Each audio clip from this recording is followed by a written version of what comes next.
Good afternoon, and welcome to the post-screening discussion of Eseltage. Please give another very warm round of applause to the director Rosanne Pel, the actresses Jill Krammer, Susanne Wolf, and Hildegard Schmal.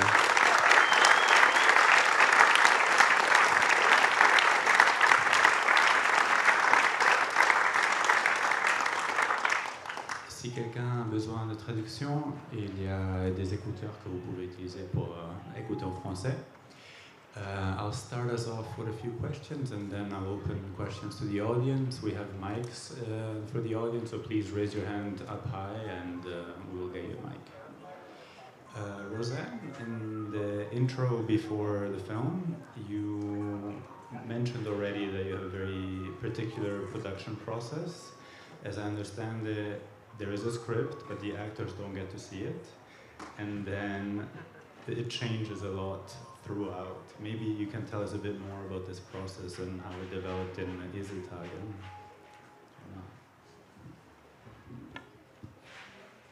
Yeah, so the film has indeed quite a strange approach to how we develop the story. And one of the things is that we do not shoot the whole film in one part, but actually in 5 different parts. So that meant that we shot kind of over a bit more than a year time. And when we started, we did one part, then we had the material, we edited it, and then I start again to rewrite the next part. So actually on the beginning, I really know the story will not what the script is, but I see it more, the script, as kind of a text to search for the dynamics, actually. So it's for me really a very, really only a starting point, actually. And so then you had the starting point, and then the characters were already fully formed in your mind? Then you found the actresses that fit your impression, or the characters were also shaped after the casting? Very much shaped after the casting. I mean, I really try to cast, of course, very close to the roles I imagine. But then actually, yeah, we all worked very much based on rehearsals. So each period of shooting has a very intense preparation of rehearsing together. And I do then always scenes which are not of the film, but they are a bit similar maybe to it. And then we start to rehearse it, discuss it, and I film it also. Then I look at this material, and based on that, I then also again rewrite. So it's actually like an endless rewriting, and this I do, really by writing, but also really by talking with the 3 of us. Maybe we can hear from Jill, Susanne, and Hildegard how they experienced this process, whether it was surprising, and how you found your way to your characters in this way.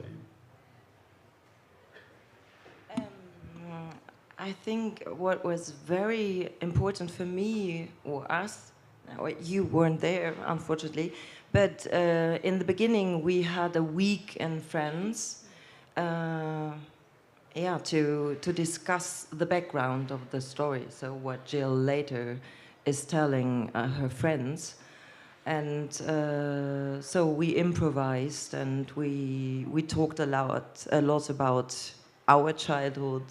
It was quite a private process in the beginning, and and then later on, we just got to know what we gonna do in one of these sections. So we got more and more confident with the character. We knew a lot more after each period, but it was a process.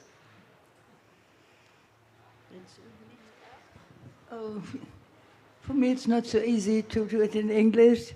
I'm not so firm in English, so I try. Yes, I'm moved by this film today. It's heavy to see it, what happens between mother, daughter, in the family, and in our society, and in how we erfinden, what's the word? Invent? Invent our life. I'm moved by this, that this is so terribly wrong. I think so. You see it, this three of us, and we versuchen, we try to live our life and do it in a way so terrible wrong. Yeah, but our feeling is to do it right. We are not bad. We are not bad women. We do really what you think, what is to do, and to invent a life what's worth to live. And then it's so, and it's not so easy to like these people. Yeah, but that's but no, it's yes. But what shall we do? We are these people. Yeah, we are these people. Also, when we so do this work and we improvise. Yeah, we can't say something without knowing it, and we improvise with our own experiences. We have nothing else. Yeah. But you can put it in different ways and a little different. But we have nothing nothing else than our feelings, our knowings, our experience. We have nothing. Yeah, I'm moved. The life is so difficult, and yeah, and our.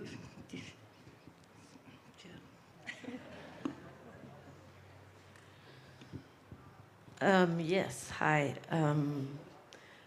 It was for sure something that I never did in my life before, and I was like really jumping into cold waters, not even with acting in front of a camera, and then of course with her work, like, and nobody knows what's actually going on, and yeah, of course there were situations when she wrote new parts, like especially like, okay, next time you have a threesome, and stuff like that. I was like kind of, yeah, confused in the beginning and was thinking of, okay, how do I want to see do I want to see all my colleagues and work seeing me doing stuff like that? But yeah, it was, at the end, I was really proud that I did it, and I was, it made something really good into my life, that I jumped over so much shadows and so much fear, and I can say I'm a little braver now.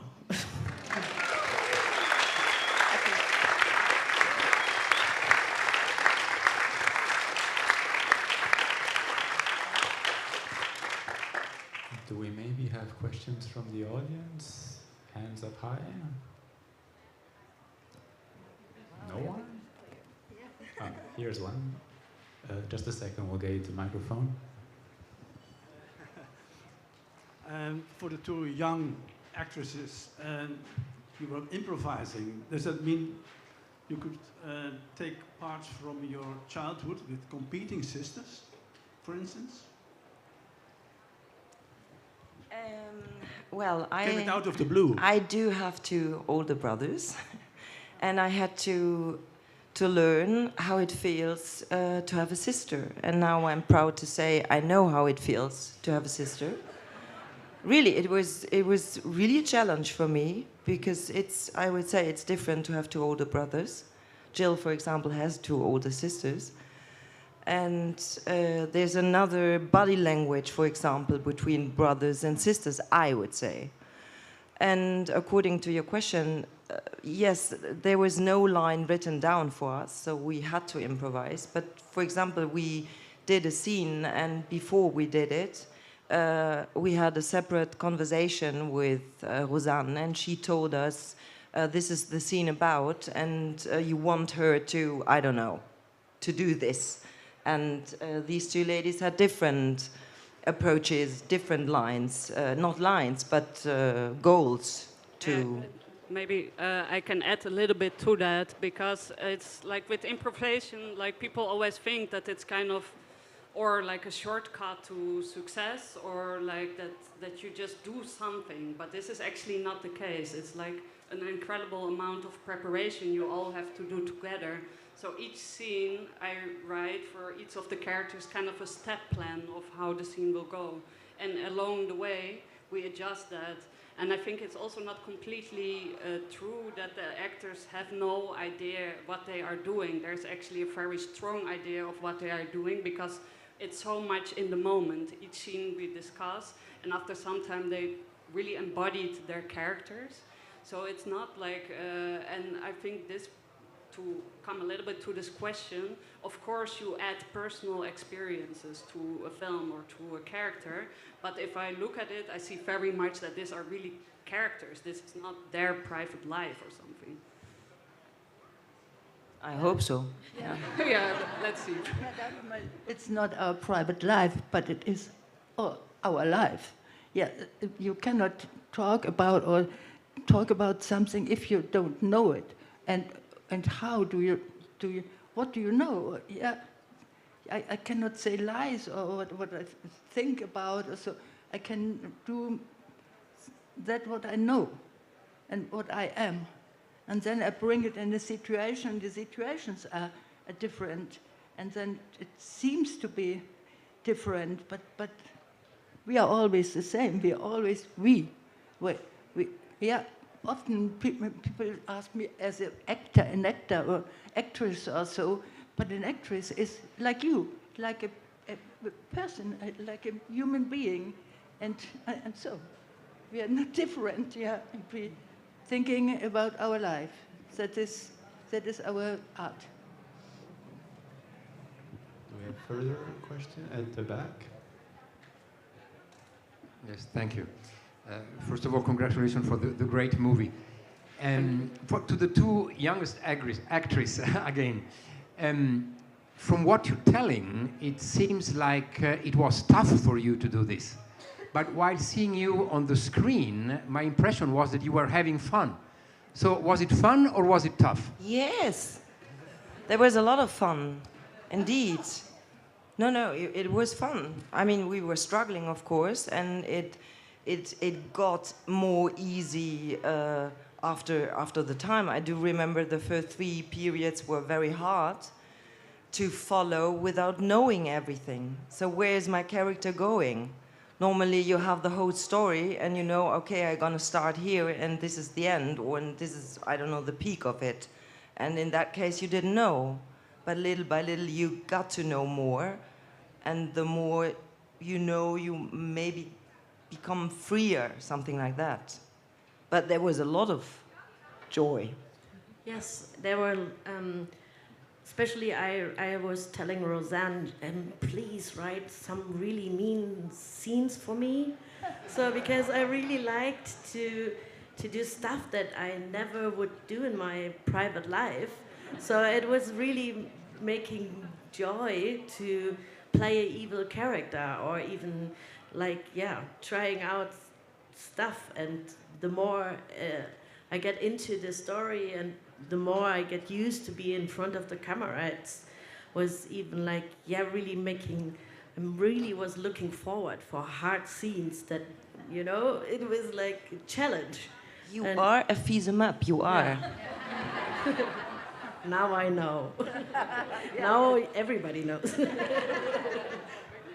Yeah, I think what worked so beautifully actually is that I think we really started to provoke each other's intelligence, and I think in that there is always the two sides. So one thing can be sometimes not so much fun during work, but the other side is lots of fun and you can be very playful.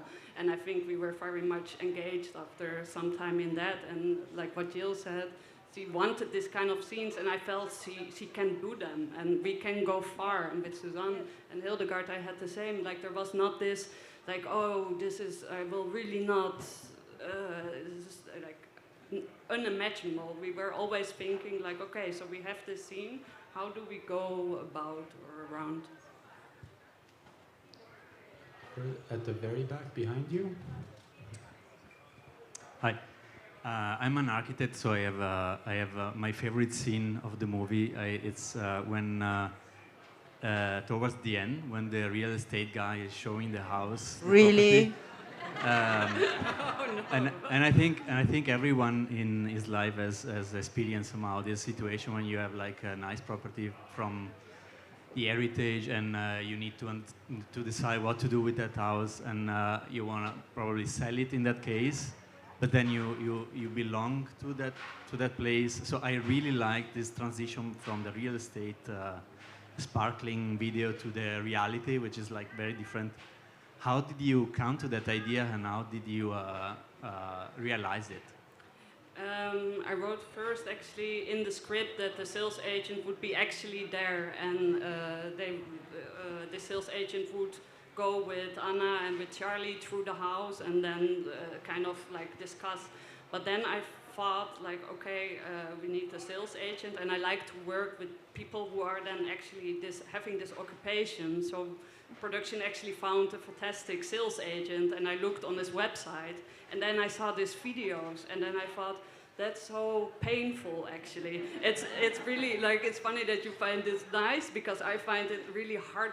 Actually, yeah, it's funny, but it's also heartbreaking, because it's such a twist of actually the reality and the tragedy, what is in this house.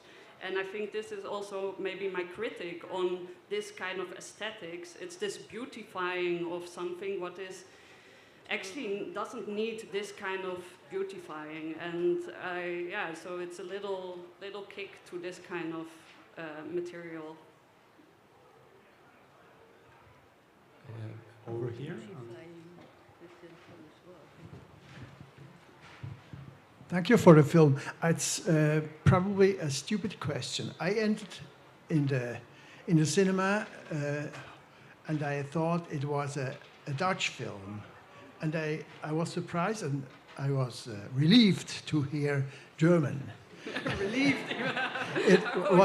Can you say something about the choice of the language? It was about the actresses, or for the market? I live in Hamburg. I live in Hamburg now for, I don't know, 6 years or something. So it was actually based on that I wanted to shoot close to where I live. And also I really think Hamburg is a fantastic city. It's quite a left-wing city and quite progressive. And I found it also somehow with that approach appropriate to situate the film there. And and of course there is a little Dutch part in it, language-wise, but yeah, it's German.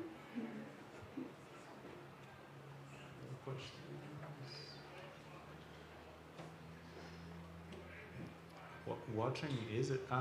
Can we get a mic to the barrier? The barrier. Sotto l'ombrellone.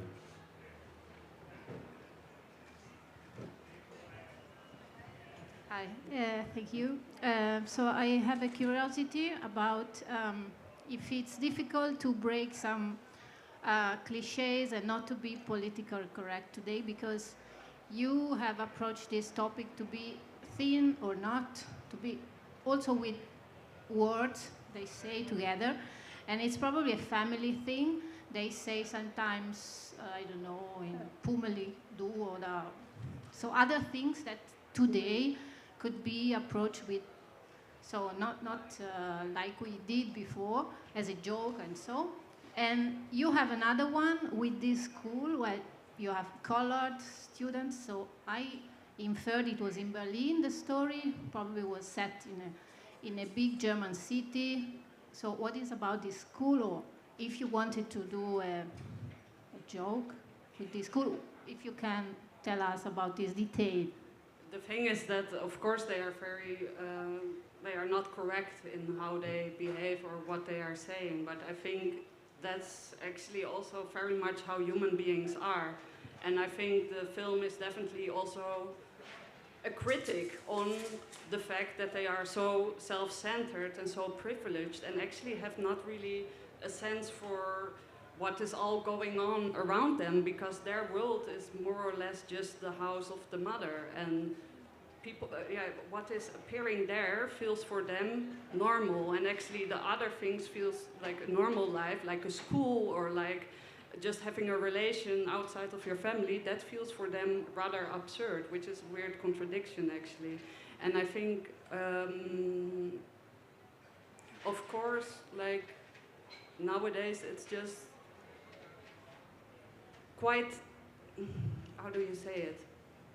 No, let's not go there. I just want to say that I want to have a critic on it, but I also take their pain very serious. And this is, I think, the underlying core of the film, that there is also something very tragic, what they do not want. And in that, I relate my empathy to them. And I think this is important while making a film. People can say what, like, they can be completely incorrect. And still, I think cinema is beautiful because you can somehow relate to it, because you can touch also a deeper layer. I hope that that answers your question. Over here on the far right. Hello, thank you for the movie. My question is kind of how you approach the shooting. So, did you shoot every scene in the villa in one time frame, or was there kind of, did you came to villa several times during the year? And because I also think kind of a lot of the scenes kind of also emotionally kind of really were connected together, or kind of needed a build up kind of with these fighting scenes, etc. And also how much of the film was made later in the editing, or did you change kind of things that you shoot earlier, or did the position change or whatever? Yeah. Yeah, it's what I tried to explain before is that the story is shaped along the way, which means it happens like in my little writing room at home, it happens in the editing, it happens on set, it happens during rehearsing, it happens in all the steps that and we are adjusting the story. And we do this by making kind of different shooting periods, so not everything was recorded in one time, it was actually more or less chronologically. And that means like we had 5 shooting periods, and after each shooting time we edit again, and then I rewrite, and then we rehearse again, and then we shoot again. And this is actually quite a big fuss for production. But yeah, everyone went with that, and I think the result of that is that you have actually quite a lot of control on lots of points of storytelling. At the barrier again.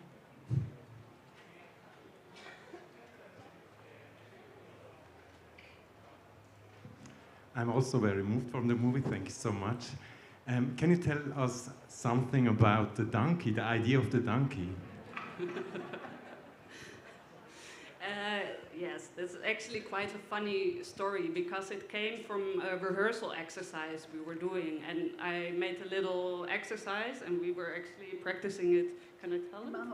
Yeah? Okay, so we were practicing it in Hildegard's home, and I wrote this exercise based on a little thing of my grandmother. She was supporting many good goals, and I decided, okay, I take this little piece, I do take to the film. And one of that was that she was supporting a donkey farm. And I made this exercise, and I thought, yeah, it's fantastic if the daughters find out that she's spending so much money on a farm, and that this is completely unknown for them, actually. And when we did this in Hildegard's home, suddenly they started to see everywhere donkeys in her place.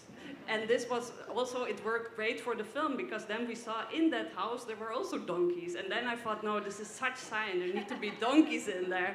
And I think why I did it was more like, I have the feeling that it's something very absurd and funny, but underneath it means actually they do not really know their mother well. And that's so sad. Actually, they don't know her.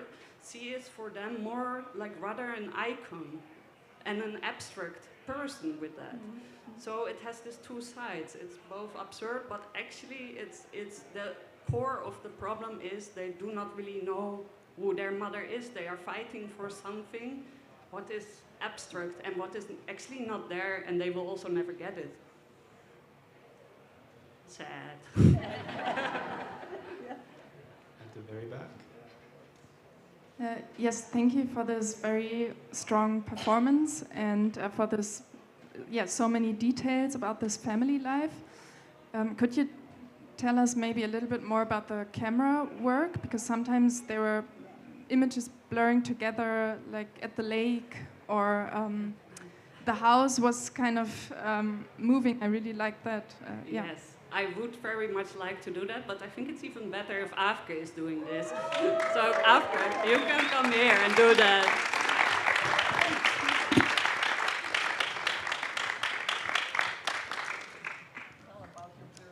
Okay, this is a bit scary and unexpected, but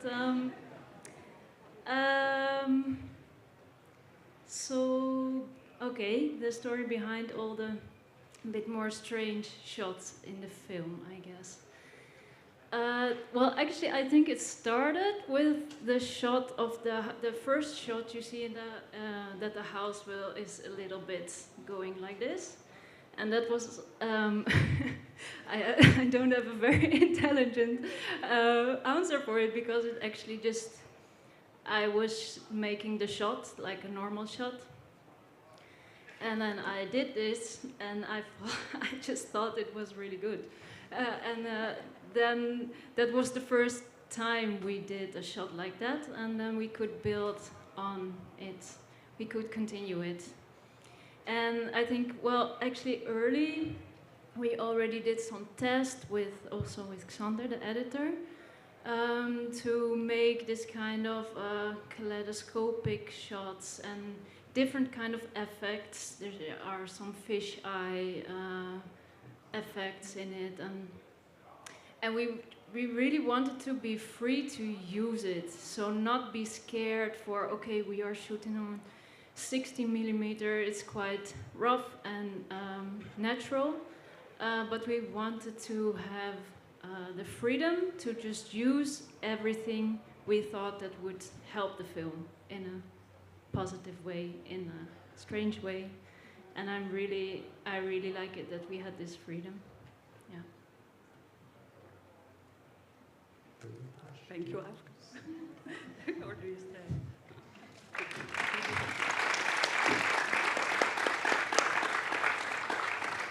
Over here. Thank you very much for the film. It was very moving.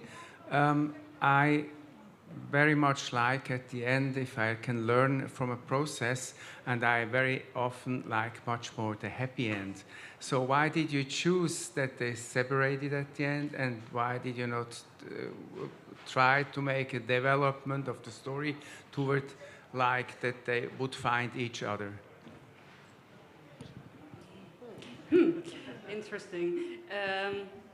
It has also a very simple answer, actually, because I really thought, of course, how does it end, and where do I feel this is going? And I think this felt the most,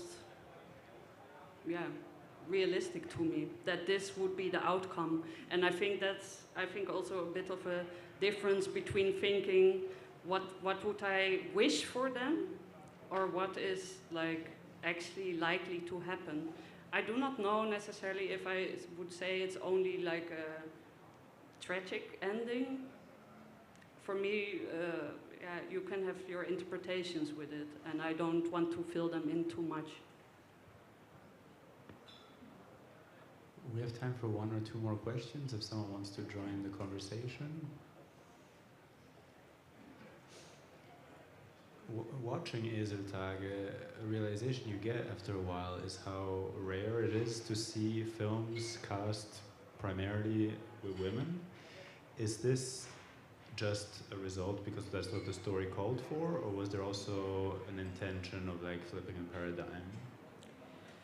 I think it's probably both.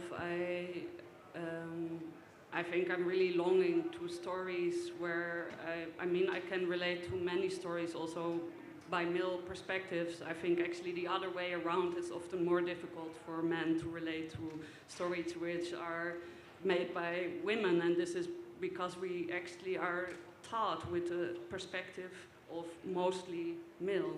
And I think this is why I chose a story like this. And yeah, also the whole crew is almost female. So it's a very female thing, and then you have Xander and Frieder and the sound is, and they are fantastic. And it's not to say like I want to have men out, but I think it's also okay to say, you know, there's so much work made by male. You can just click on something, and there's quite a high chance that it's made by a man. And I think that this is why it's also good to make kind of a counterpart.